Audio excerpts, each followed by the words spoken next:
Okay, welcome. I'm Kim Love, chair of the Sheridan Public Arts Committee, and I'd like to thank you all for attending today's unveiling of Leonardo's Horse. This evening we're here to celebrate the addition of a bronze casting of an 8-foot horse based on the drawings of Leonardo da Vinci in the 15th century to the permanent collection of public art in Sheridan. This horse demonstrates Sheridan's continued commitment to the arts and their importance for the development of our community. We have a brief program, including the opportunity to recognize and thank those who made this evening's event possible, and to learn a little bit more about the story behind the creation of Leonardo da Vinci's horse. The idea of bringing Leonardo's horse to Sheridan started over a year ago when I was participating in a program at Sheridan College where I read Michael Gelb's book, How to Think Like Leonardo da Vinci. At the end of the book, there were a couple of pages about Leonardo's horse. As soon as I read these pages, I knew that if it would be possible to bring a copy of Leonardo's horse to Sheridan, it would be the perfect addition to the City of Sheridan's collection of public art, in that it combined the inspiration of one of the greatest geniuses of all time, Leonardo da Vinci, with subject matter that couldn't be more perfect for Sheridan, a horse. For almost a year now, we've been working with Lynn Erickson and her staff at the Da Vinci Science Center in Allentown, Pennsylvania, to bring Leonardo's horse to Sheridan. And I'd like to personally thank Lynn and her staff for all of their efforts.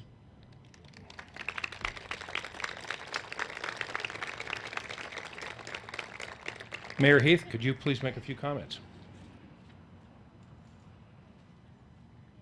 Thank you, Mr. Love. Greetings.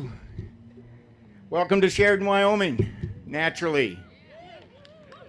You folks are going to be wowed here in a few minutes. It is wonderful to see you all here to dedicate this amazing sculpture. This sculpture represents a commitment from the city to the arts, a commitment to provide an enjoyment to all who come to this community, for economic growth for our community and for our state. Thanks to the Kim Love and his family. It is just, Mr. Love, it is a big wow. Thank you, sir.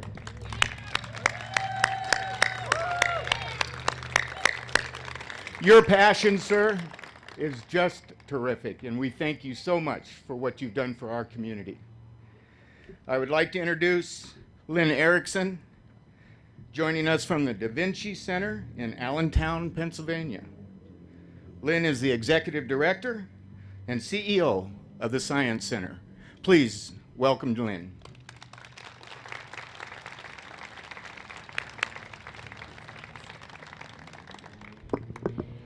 Thank you so much, Mayor. It's wonderful to be here in Sheridan.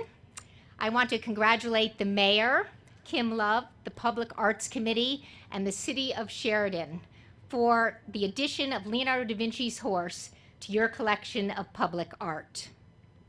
Thank you also for the opportunity to fabricate Leonardo da Vinci's horse for your community. My daughter and I arrived last evening and had the opportunity to see firsthand some of the artwork you have on the streets of Sheridan. All I can say, little loud, sorry. All I can say is wow. Sheridan really gets it. I applaud your investment in the arts.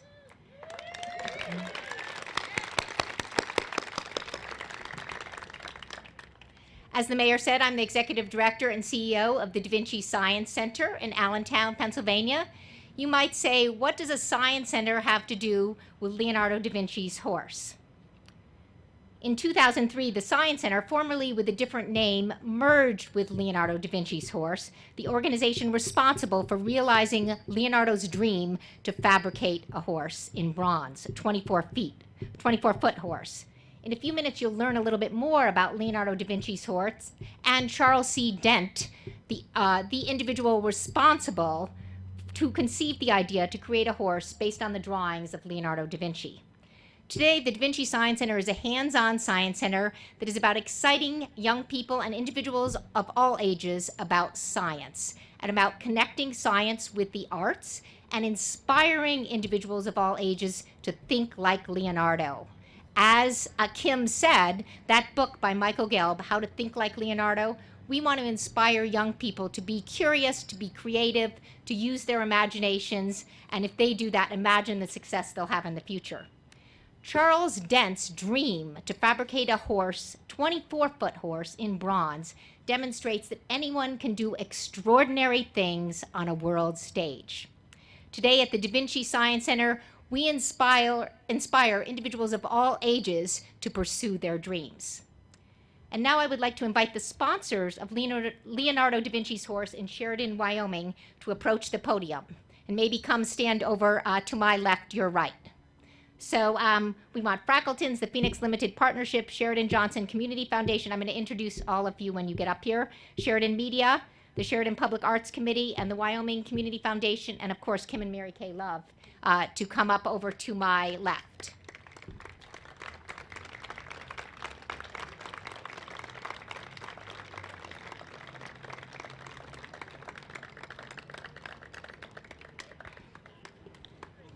So maybe I'll call out each of the sponsor organizations, and I know at least some of the individuals who are representing them, but if your name or your sponsor organization is, if I say it, raise your hand, okay? Okay, first, Dave Youngren from Frackleton's. Kim Love from the Phoenix Limited Partnership. Jerry Pilch from the Sheridan Johnson Community Foundation. Maybe not. We'll applaud regardless. Bob Browns from Sheridan Media. Kathy Lundgren from the Sheridan Public Arts Committee. Kathy.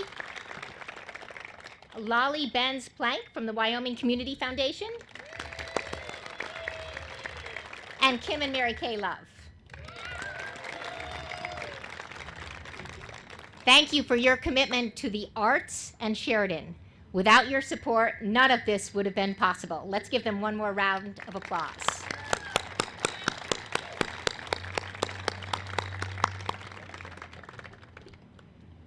Thank you so much. You may be seated. And as they're going back to their seats, the next folks I want to recognize are those responsible for fabricating the horse. One individual, Tom Bollinger, president of Bollinger Atelier, a foundry in Tempe, Arizona, could not be with us today, but we're recognizing him as well. Would Greg Glasson, the project designer and principal of Glasson Sculpture Works, please come forward by the podium to my left.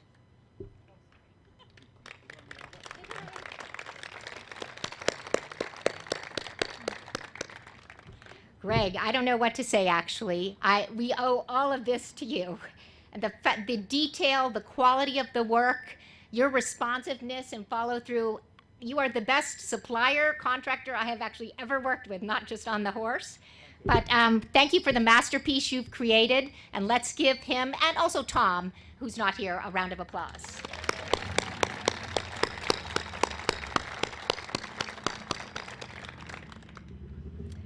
I'd like to share with you our plans. So you may be seated. Thank you. Sorry.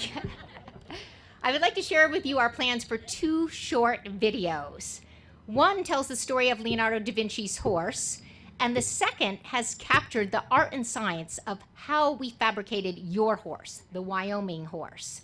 These are almost done, but we're waiting to add the photos from today's event to make sure the Sheridan horse in its final form is included in those videos. Those will be accessible through a QR code that ultimately will be on this horse, like so many of the other sculptures you have in Sheridan with the QR codes, and you can, I tried it out today, you can use your phone, access the QR code, and learn a little bit more about that sculpture. So shortly, those will be available, and you can check out the horse when you're back in this, right around this intersection. I would also like to thank 2 members of the Da Vinci Science Center staff who have been working hard behind the scenes to support today's event. Both the event and also the production of these videos. One is Dennis Zahner, our chief marketer, and I know he's watching, and because he's part of the live streaming at the other end. And I suspect Todd Cox, our director of exhibit experience, is also watching. So thank you to them, and also my daughter Sarah in the front row, who's our official photographer.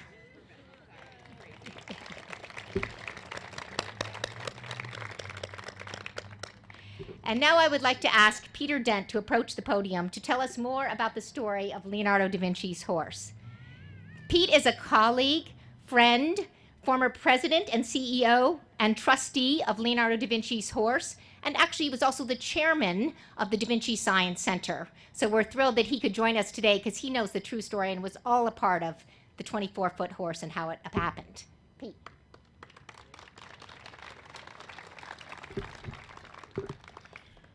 Well, thank you. I'm so thrilled to be out here in Sheridan, Wyoming, and share our dream and vision that we've had for this magnificent sculpture and these wonderful ties to the Italian Renaissance.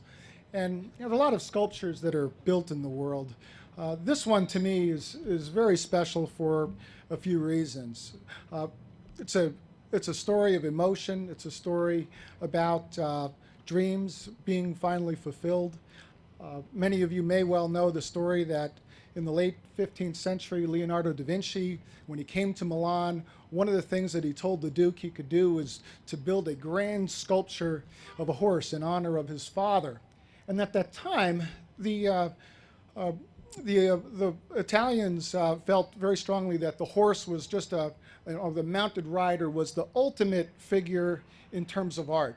It projected power. It projected grace. It was something that was very important in the time of the Romans, where many of the folks in the Renaissance were really trying to eclipse their ancestors from antiquity. And Leonardo worked on this sculpture, presented it to the Duke in 24 feet with gasping audiences looking at the unveiling with his niece's wedding. And sadly thereafter, he recognized that the political realities were such that with the pending French invasion, he was never going to get the bronze to cast the horse. And he wrote in his notebooks, "Of the horse I shall say no more, because I know the times." And Leonardo wept on his deathbed in the arms of the French king in 1519, thinking about this horse, how this one sculpture could have really been a magnificent piece that he would have had, because he realized that he really didn't have that much of a legacy. We know him now mostly all through his several thousand pages of notebooks, but there are no surviving sculptures from Leonardo's hand. Only a handful of paintings, maybe 15 or so. So he never finished it. And in the 1960s, there was an American scholar who, in Madrid, Spain, was working through the racks and stumbled upon a couple of notebooks that had a very strange writing. He couldn't understand what they were about, what they were from. And he recognized that they were something very different, unique, and special. And as it happens, these were Leonardo's notebooks, two of which that were misfiled for over 150 years, and finally gave some detail in terms of what this horse was. It was talked about, nobody really understood some of the drawings about it, the technology that Leonardo had behind it, and here there was all this information that came out. And by the 1970s, finally it hit the mainstream press, and there was an article in the National Geographic on Leonardo, and there was this article that said, it talked about the horse that never was. And Leonardo, my uncle just happened to read this, and I don't know how many other people read that edition of the National Geographic, but he was probably the only one who thought, well, why don't we build a sculpture in honor of Leonardo, in tribute to the Italian Renaissance, and also in tribute to the magnificent animal of the horse. And he took it upon himself to reach out to scholars around the world, build a dome studio, found a nonprofit, and spend a lot of his own money and time building a small, an 8-foot version that he was never able to complete, as he died of Lou Gehrig's disease on Christmas Eve in 1994. And a group of us, working board of volunteers, promised him before he died that we would finish this horse for him and we would do him proud. And 5 years later, we were able to unveil this horse in Milan, Italy, to a lot of media attention. You may see from time to time the History Channel showing things on it, and but it was a wonderful connection of the great genius of Leonardo da Vinci to modern times. It's a connection in bronze to the great works of of that great master. And it's also a tribute as well to the ability to dream big and see it happen. Melko worked very hard and long on this, really in the kind of mindset of Leonardo da Vinci, who had this mantra of ostinata rigore, which means in English obstinate rigor. Work, persevere, and move ahead. And Leonardo was just a wonderful inventive thinker, universal genius in many ways. He was one who used to buy birds and take them out of in the market and just release them so he could just watch them fly, just out of the pure joy of it. And of course, he invented early ideas for the modern helicopter and flying machines, which we share today. So for me, those are the reasons that makes this horse and this sculpture very, very special in the world of art.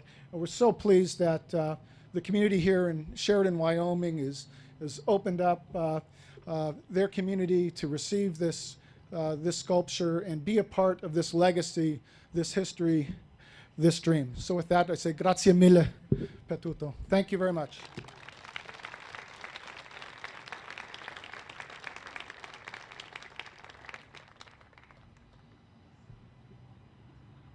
Okay, now this is the moment we've been waiting for.